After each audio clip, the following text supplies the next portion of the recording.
This interview will be conducted to receive information regarding the current education policy schools. So if you have any questions regarding some of the policies, because I do believe that not all people they remember like the policies like that well, but it's understandable to them. So if you have any questions, you can just ask me. Okay. Hey! One more time I hear any noise and you go out of my class. Okay, so the first question is, could you share a bit about your teaching background and your role in the subject panel? Oh, very good morning to Tanya. Actually, I have been teaching for 21 years already. And then my role as a subject panel actually have a lot as well. It's not only just focusing on the panel itself, also as a role model as well for the teachers. So when you can see here, I have played a very few roles here. First, I have to conduct these panel meetings, which is at least 3 times a year. And then after that, I have to make sure that the teachers have the yearly scheme of work, that which is annually we have to do it annually. And thirdly, I have to make sure that teachers have the record perkembangan murid, which is a record pentafsiran for them to assess the children day by day. And fourthly, sometimes we have to think about the plan. What is the plan that's suitable for the children, for the weaker children, for the slow learner to catch up with their studies. And recently, we have one program which is our recommended instructions for the year 4. And that program also, I need to oversee, see whether teacher are able to understand, able to conduct the outline, whether they can do it or not, whether they can perform, whether they are able to understand the whole thing. And from time to time, we will get the new instructions from the PPD, new instructions from the KDN. So the roles of the subject panels is very, have to catch up with the instructions from the PPD and also the KDN. On top of that, as a subject panel, I have to analyze the assessment, analyze the UPSA, ujian pertengahan tahun, also as well as WASA, ujian akhir tahun. I have to analyze why the children fall into which category, so A, B, C, D, so on and so forth. And after that, we need to come up with the intervention. I need to sit down and discuss with the teacher about the interventions. How can we help the children to improve their English proficiency? And as well as for the weak children, sometimes they come to school, especially the year 1, they come to school without any knowledge, any alphabets. They do not have that background. They do not know how to count. They do not know how to write the alphabets. So from there, we also have the interventions for the children. So from time to time, I can say, as a subject panel, we have to follow the trend as well. We look at what happened to the children, what is the problem, identify the problem, and try to overcome it. Okay. The next question is, what are your main responsibilities as a subject? However, I believe that it has been answered. Let's move on to the third question. What aspects are taken into consideration when planning panel activities or programs? For example, do they need to refer to KSSM or KSTP? Okay, this one definitely for sure. We are referring all the time. We are referring to KSSM and KSTP. Every activities, every competitions, we are all referred to KSSM and KSTP. Why I do say that? For example, if let's say that I want to help storytelling competitions, all these are related to the reading, to the DSKP, the reading skill, the speaking skill, and also the listening. Every skill are involved, all engaging the 4 skills together. That's the reason we're able to see. We want to see children whether they can excel or not. Sometimes from the competitions, we know that yes, these children can, some children cannot. And I can say that daily daily classes. We have the RPA for the this one record perkembangan murid. We assess the children also according to the DSKP standard. So everything, even though the textbook that I'm using today, the textbook, the activity books, the RPA, the assessment, the competition, the activities in the school, all together we are integrated the KSSM and also DSKP as semester as a whole. I understand. Okay, so the next question is, in what ways does English panel align teaching practices with the goals of national education policies, such as the Malaysian Educational Blueprint and the Digital Education Policy?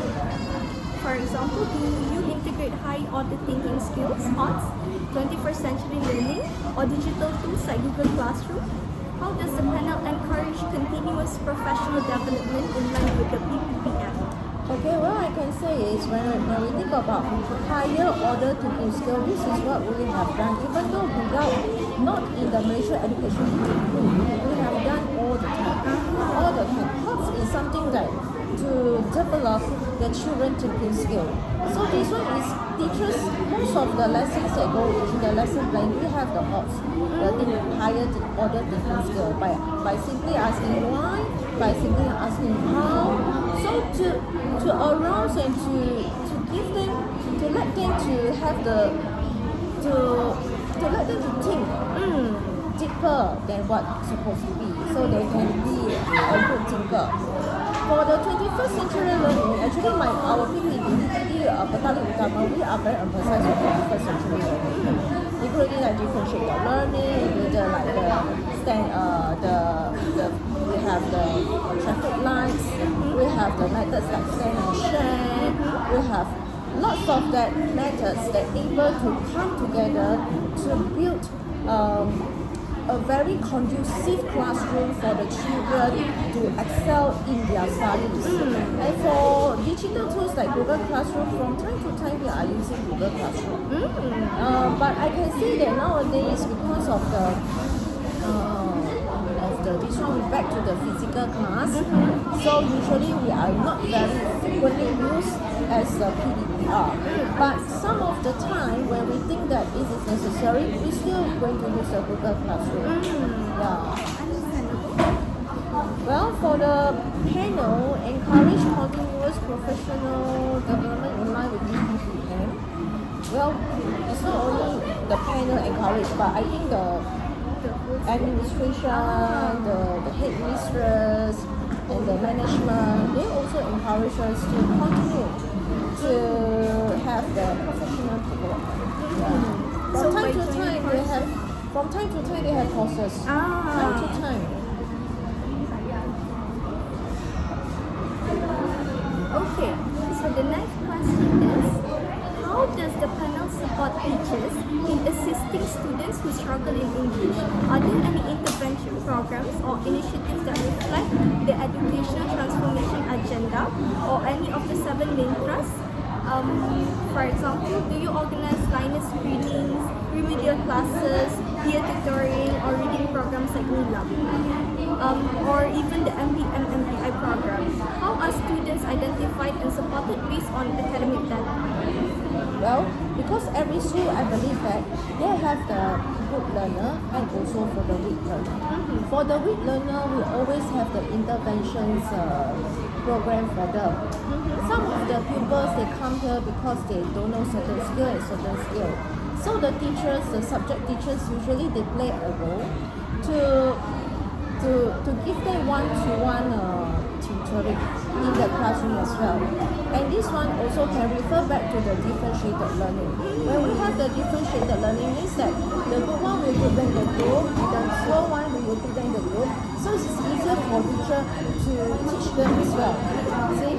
Then after that, most of the time the peer tutoring is like the friends and friends usually we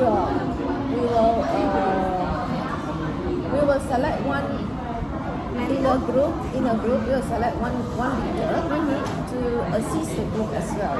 So actually peer tutoring is like peer monitor, peer leader.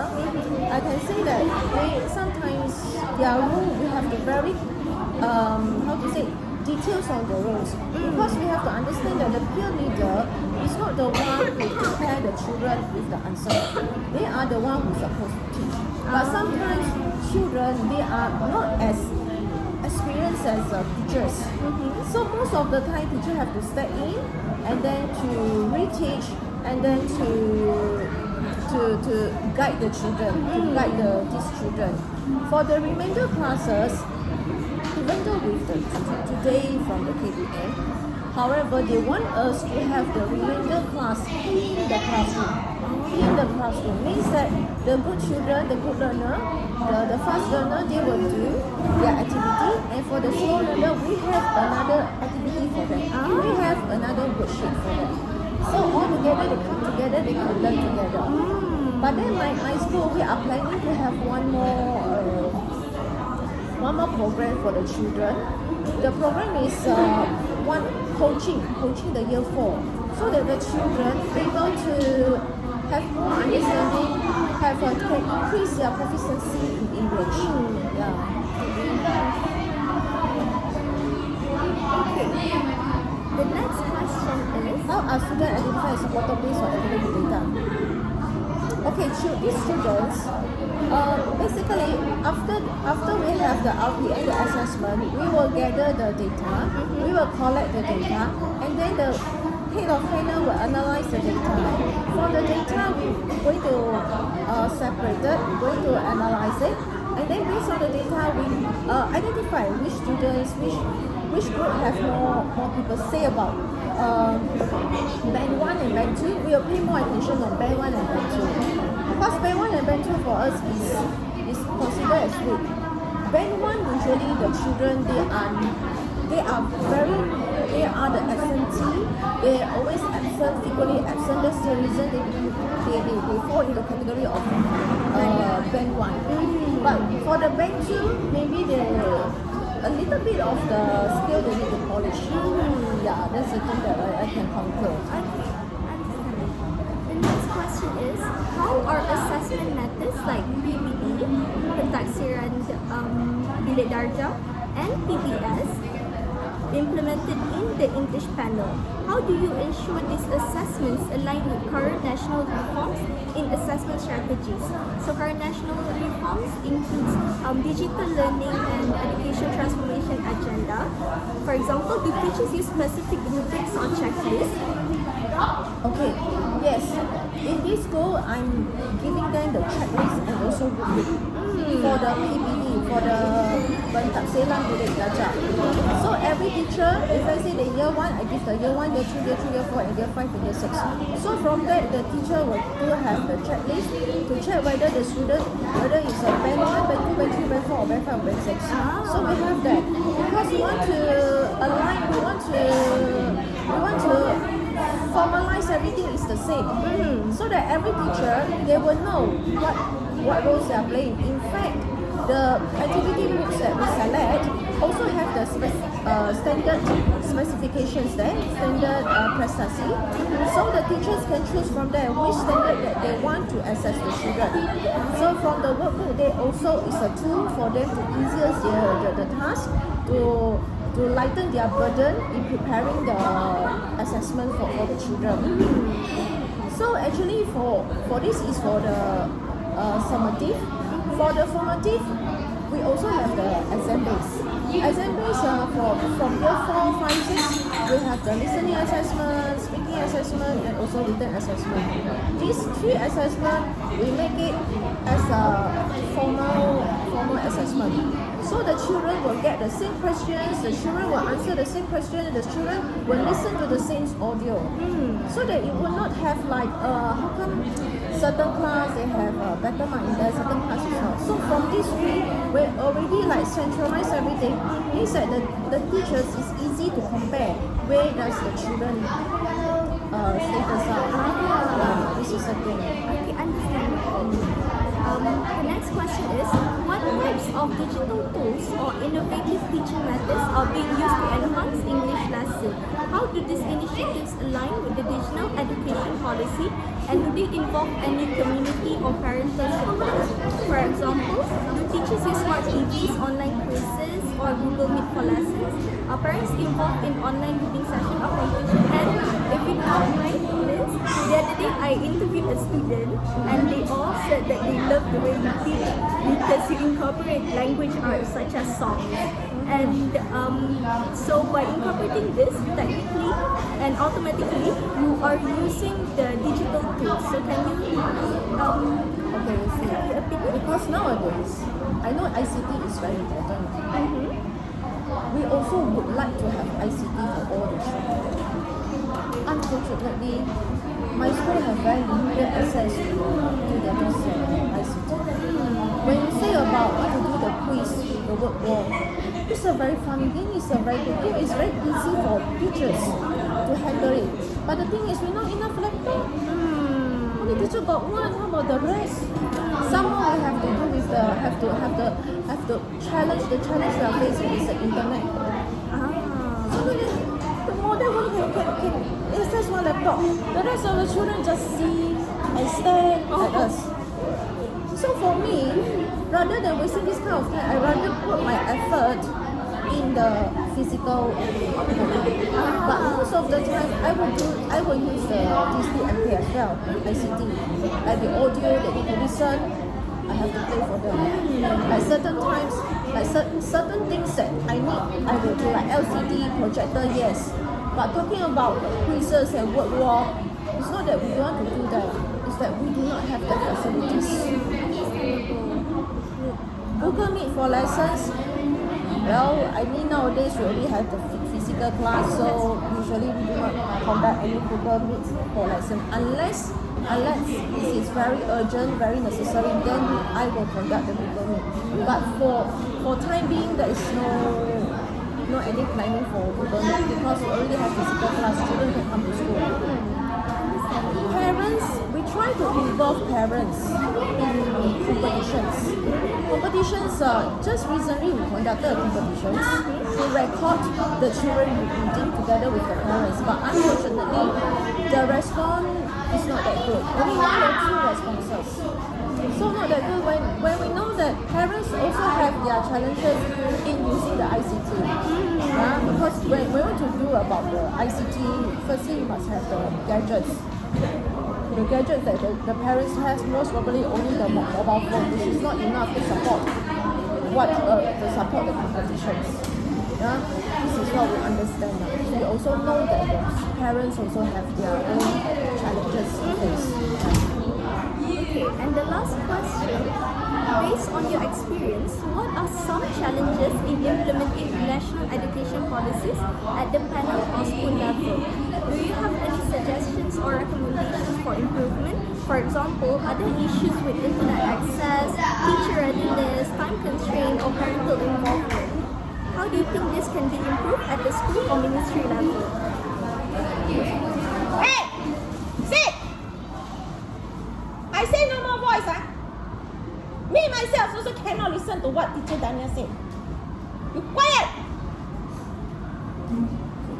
For this one, right, my suggestion is when we face the challenges, is that after 6 years, we're going to change the syllabus. After 6 years, we change the syllabus. Syllabus changes and syllabus is good. But once we have to understand that teachers also need time to adapt to the new syllabus. Teacher needs time. When they're already able to adapt, already able to master the new syllabus, then they change the syllabus again. So for the major subject teachers like I major in BI, they do not have this problem because they used to it. By changing of the syllabus recently, they used to it. Because the 4 skills still remain the same. No matter what kind of syllabus they are changing, the 4 skills remain the same. But for the minor subject teachers, that is a challenge for them. That is an obstacle for them. They need more of the guidance, more of the encouragement. For them, they think this is a burden. They think this is a a burden for them to teach English because for them major is not English. So it's a burden.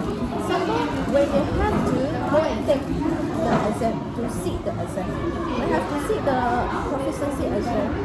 Also a burden for them. They feel very stressed when they cannot pass the exam. Yeah, they lost confidence. They do not want to teach the exam. And in fact, one of the teachers came in front of me and told me that, well, I hate English. Yeah, so as a English panel, as a head of English panel, I have to advise you, no, I just try and just try. Some of teachers come to me and say, well, I do not want to set the English question. I do not want to do anything with the English paper because my major is not English. So I have to overcome this by setting the own paper for them. You see? So these are the issues. Internet access, surely, internet access at home is better than the school. So most of the time, if let's say you want to access anything, usually we'll go back home and then we access. Teacher readiness, as I say, teacher readiness, well, some of the teachers, they are ready, their mindset, they are body open, they're able to accept. But some teachers, they are not the major in English. They think teaching English is a burden. And they do not want, they refuse, if possible, they refuse to teach English. I also understand them because first, when you teach English, you have to take for exam. And exam for them is very stressful. So if possible, they want to avoid exam. You see? Like teaching mathematics, they don't need to go and take for exam. Teaching science, they don't need to take exam. And English, you need to take exam. And some more, English before taking exam, we have to sit for the 100 hours courses. So this is a burden for them. This is seriously a burden. You see? So when they feel burdened, they feel stressed. When they feel stressed, they hate the subject. Okay, time constraint, usually this is what happens. Okay, I can see that based on the textbook, actually year 5, we have to very chase the syllabus. Year 5 have a lot of things need to teach in year 5. Grammar, a lot. But compared to year 6, suddenly become very following the features, for the reading, listening, for this skill. But for the year 5, very emphasize on the grammar. So we need time constraint for this one. Parental involvement, usually not that they're not so involved directly, but then I can say some of the parents are very supportive. Supportive parents, especially this class, the parents are very supportive. Wherever they want to do anything, just tell them and they're able to bring the materials, bring the things over to school, and then able to cooperate with the teacher. Very supportive parents. Well, I think challenges and problems have improved not only in school but also from the ministry level. See, I so hope that my school will have more majors teachers come to the school and teach, so that the children also can benefit the children as well. Because now I only have 2 major teachers, so both of us also taken 3 classes. So hopefully about 1 or 2 more teachers then will be sufficient, so that we can come together and decide what kind of activities to do for the children to improve their proficiency in English. This is what I really urgently I need more English major teachers to come to my school. What about the practical students? The practical students, they come, they teach, but they just for a while. Because as a teacher, we are I can say we are accompanying them in the process of learning. Every time we come to the class, we enter the class, we want to see the progression. For the practical teacher, they come in for 3 months, 2 months, and after that, they have to go back to their college. The progress there they couldn't see. Let's say today I'm teaching writing. Maybe this week I teach, next week, then after 2 months, I can see some improvement. But then after the 3rd month, suddenly the teacher already back to the So, if I say it's a progress, learning is a progress. And it takes time. It's not today I teach essay straight away the children can write. It takes times. It's not today I teach grammar, the children straight away can master it. It takes times. Learning is a process. Always is a process. Okay. Thank you so much, Miss Chua. I'm so sorry for It's okay, bugging. no worry, no worry. Okay, I'll